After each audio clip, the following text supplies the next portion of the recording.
सबको लगता है कि एक बार फिर से पेट्रोल पंपों और राशन की दुकानों पर फिर से केरोसिन यानी कि मिट्टी का तेल देखने को मिल सकता है। वहां पर मिट्टी का तेल फिर से मिलने का चांस है। लेकिन सबसे बड़ा सवाल उठता है कि आखिर भारत सरकार यानी कि नरेंद्र मोदी को इतना बड़ा कदम क्यों उठाना पड़ा और आखिर कब तक केरोसिन मिलेगा। इसके अलावा दोस्तों हम बात करेंगे कि किस प्रकार की रणनीतियां भारत सरकार अपना रही है। क्या यह एक तेल संकट के रूप में देखा जा सकता है, क्योंकि भारत सरकार जिस तरीके से इतना बड़ा कदम उठाने जा रही है, क्या ऐसे में कोई सवालिया निशान खड़ा करता है, क्योंकि 2015 से ही मिट्टी का तेल मिलना पूरी तरीके से भारत सरकार ने इसको बंद कर दिया था। अब सवाल यह है कि भारत सरकार अर्थात नरेंद्र मोदी को इतना बड़ा कदम क्यों उठाना पड़ा कि आखिर अब जो है फिर से एक बार केरोसिन की लाइन में लगना होगा। राशन की दुकानों पर एक बार कोटेदार के यहाँ फिर से लाइन में देखने को मिल सकते हैं आम जनता।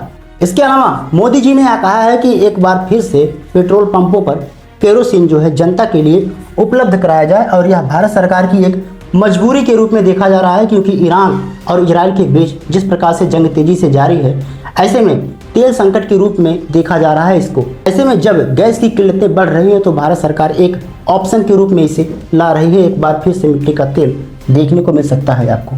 जैसा कि आप देख सकते हैं कि पेट्रोल पंपों पर भारत सरकार ने यह जो है घोषणा किया है कि केरोसिन जो है एक बार फिर से उपलब्ध कराया जाए आम जनता को।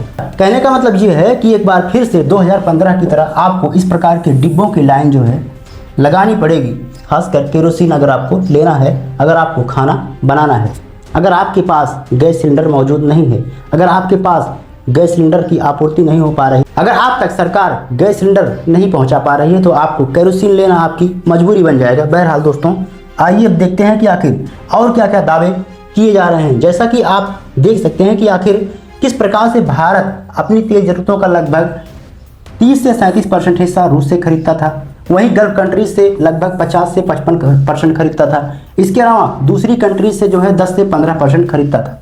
लेकिन जिस प्रकार से अमेरिका और इजराइल ने मिलकर ईरान पर बड़े पैमाने पर अटैक किया था, तो इसके बाद जो है ईरान के नए सुप्रीम लीडर मुज्तबा ने इस प्रकार का एक्शन लिया था कि हुर्मुज़ जल संधि पर कब्जा जमा लिया था, और यहाँ से पूरी तरीके से तेल को जो है जो सप्लाई होता था यहाँ से उसको पूरी तरीके से बंद कर दिया है। और शायद इसी वजह से भारत सरकार को इतना बड़ा कदम उठाना पड़ा कि एक बार फिर से मिट्टी का तेल आम जनता को उपलब्ध कराया जाए। दोस्तों, आगे हम बात करेंगे कि आखिर मिट्टी का तेल भारत सरकार कब तक आम जनता को उपलब्ध कराएगी। आइए विस्तार से इसके बारे में और जानने की कोशिश करते हैं। जैसा कि आप सभी को पता होगा कि किस प्रकार से 2015 के पहले किस प्रकार से मिट्टी का तेल लेने के लिए डिब्बों की लाइन लगानी पड़ती थी, जैसा कि आपने शायद देखा भी होगा, और आप शायद खुद जाकर केरोसिन की दुकानों पर कोटेदार के यहाँ लाइनों में खड़े हुए होंगे अपनी डिब्बों की लाइन लगाकर। इतना ही नहीं, एक आर्टिकल के अनुसार यह दावा किया गया है कि भारत सरकार किस प्रकार से जो है केरोसिन को लेकर किस प्रकार से अलर्ट है, और भारत सरकार ने यह कहा है कि लगभग 60 दिनों तक सभी पेट्रोल पंपों और दुकानों पर जो है केरोसिन उपलब्ध कराना सबकी जो है जिम्मेदारी होगी, खासकर पेट्रोल पंप के मालिकों की। 60 दिन तक आम जनता को केरोसिन यानी कि मिट्टी का तेल जो है उपलब्ध कराया जाए और इसका जो है सप्लाई किया जाए। इतना ही नहीं, इस न्यूज़ को राइटर्स ने भी कवर किया है और यह दावा किया है कि भारत सरकार जो है एक बार फिर से केरोसिन को जो है सप्लाई जो है आम जनता को करने जा रही है। और यह राइटर्स की रिपोर्ट जो है दावा करती है एक बार फिर से मिट्टी की तेल जो है लेने के लिए आपको दुकानों में लाइनें लगानी पड़ सकती है। इसके अलावा जिस प्रकार से राशन मिलता था, जैसा कि आप देख सकते हैं यह राशन कार्ड है, सफ़ेद, पीला, लाल, सफ़ेद।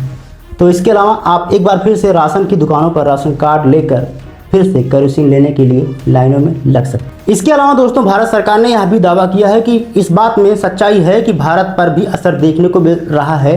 तेल संकट जो है भारत पर भी देखने को मिल रहा है, इस बात को नकारा नहीं जा सकता। इसको लेकर जो है प्रधानमंत्री नरेंद्र मोदी ने सदन में भी बयान दिया था कि किस प्रकार से लॉकडाउन तो नहीं, लेकिन इसका असर देखने को मिल सकता है, खासकर पेट्रोल क्राइसिस को लेकर। इतना ही नहीं, यह भी दावा किया गया है कि एक बार फिर से जो है लगभग 60 दिनों तक भारत सरकार ने यह दावा किया है, लगभग 60 दिनों तक पेट्रोल पंपों पर जो है केरोसिन उपलब्ध कराना पेट्रोल मालिकों की जो है जिम्मेदारी होगी।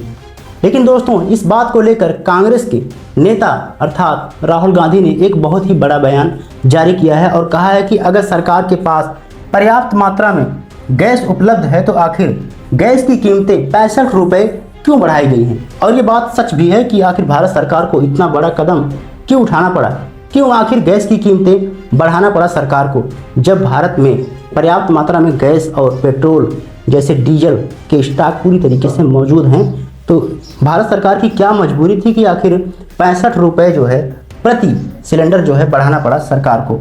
और इस बात को लेकर सदन में जो है काफ़ी हंगामा देखने को मिला था। इस बात को राहुल गांधी ने सदन में उठाया था और सरकार अर्थात नरेंद्र मोदी से जो है यह जो है जवाब मांगा था कि आप इसका जवाब दें। बाकी दोस्तों, आपको क्या लगता है कि यह भारत सरकार की मजबूरी है केरोसिन बांटना? क्या आपने कभी लाइन में खड़े होकर इस प्रकार का केरोसिन लिया है? पिछली बार आपने कब केरोसिन लिया था लाइन में खड़े होकर?